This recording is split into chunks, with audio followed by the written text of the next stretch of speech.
Ito na, good morning, happy people! At dinala namin sa labas ng studio na naman ang ating happiness. Ito po ang Basta Everyday Happy! At nandito tayo ngayon sa bahay ng Magdayaw Moreno family. Yun na. And speaking of Moreno, first time in a rare moment, na makakapanayam natin ang tatlong generations ng Moreno. So, huwag na natin patigalin. We have with us Federico, and of course, Luis Gabriel, at ang nag-iisang master showman, Kuya Germs Herman Moreno!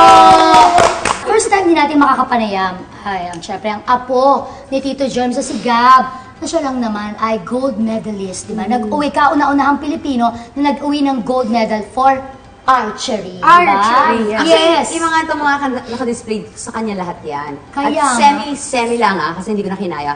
Binilang ko kanina. Ilan? 100 plus eh. Hindi nga. Tinamad na ako pagdating ko sa 90 kasi ang dami ko ba nakita basta yun na 100 plus. So ilang beses ka naglaro, natalo ka na ba ever? Yeah, of course naman. Lahat ng So 500 times ka na ba?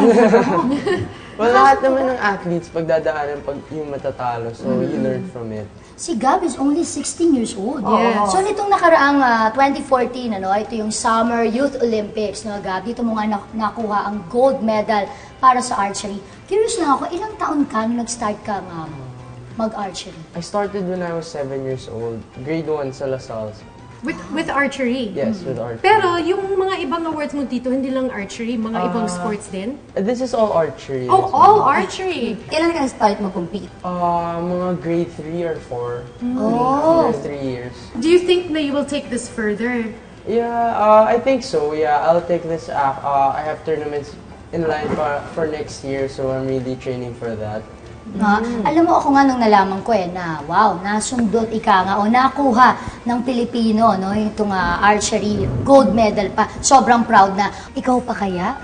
Yeah, I'm very proud of Gabby and all my kids. No? I remember when I was watching, para akong all the hard work, sacrifices, not just for us as parents, but for Gabby, kasi he really sacrificed a lot. I'm very, very proud. At syempre, nakasuporta yung buong pamilya. Eldest mo is Gerald. Jarrell. Jarrell, how old is he? He's 21. And then si? My daughter, si Fran, she's 19. Then Gabby, 16. Then Rafi's 11. Ano ba yung namana mo sa tatay mo?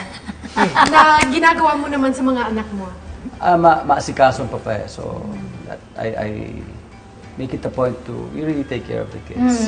Actually, I noticed one thing. Kasi si Kuya Germs, he's very sweet, very thoughtful. And ang lagi niyang tinuturo sa amin noon, di ba tayo, respeto. Yung tito, tita, you always greet them. And ikaw din, nakita ko na namana mo rin. Kasi pag nakikita kita sa labas, sobrang bait mo sa akin, you know, it's like At you always... kwento mo yung tapos minsan, like this was recently, mga 2 months ago, nakita ko siya sa isang restaurant, and then nagkwentuhan kami, hello, ganyan, kamusta na? Pagkaalis niya, binayaran niya yung meal namin. So sobrang kinilig ako na namana mo yan sa tatay mo. Si George, pag nakikita ko yan, lalo na sa mga anak ko, parang apo niya rin, binibigyan niya ng I love you very much. Naalala mo nun? I love you very much. 500 pesos, meron ba tayo 1,500. Pag I love you, 300. Tapos pag 500, I love you very much tawag namin. May term kami nun sa dats. At ginagawa na niya sa anak ko rin. Parang tatay talaga, no? Ilang generations Siyempre, talaga. nasubukan ko kayong lahat, At alam niyo naman, ang unang-una although hindi kayo mga originals ng dats, Opo. Sinalaya ang mga originals. Pero nung mag-start, ang sabi ko, ito, tigpa 500 pesos kayo. Ang unang ito, ilalagay natin sa bangko para matuto kayo mag-save. Dahil yan ang para sa kinabukasan. So lahat naman nag-follow. Kita mo naman, ang dami ng mga anak ni Tito George sa Dutch, yung mga iba pang generation ng Dutch. Layo ang mga narating.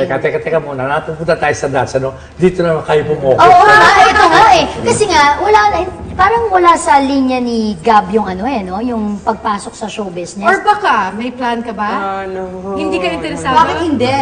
Is more into Busy, sports. masyado busy. Hindi kaya yung school. Busy ako.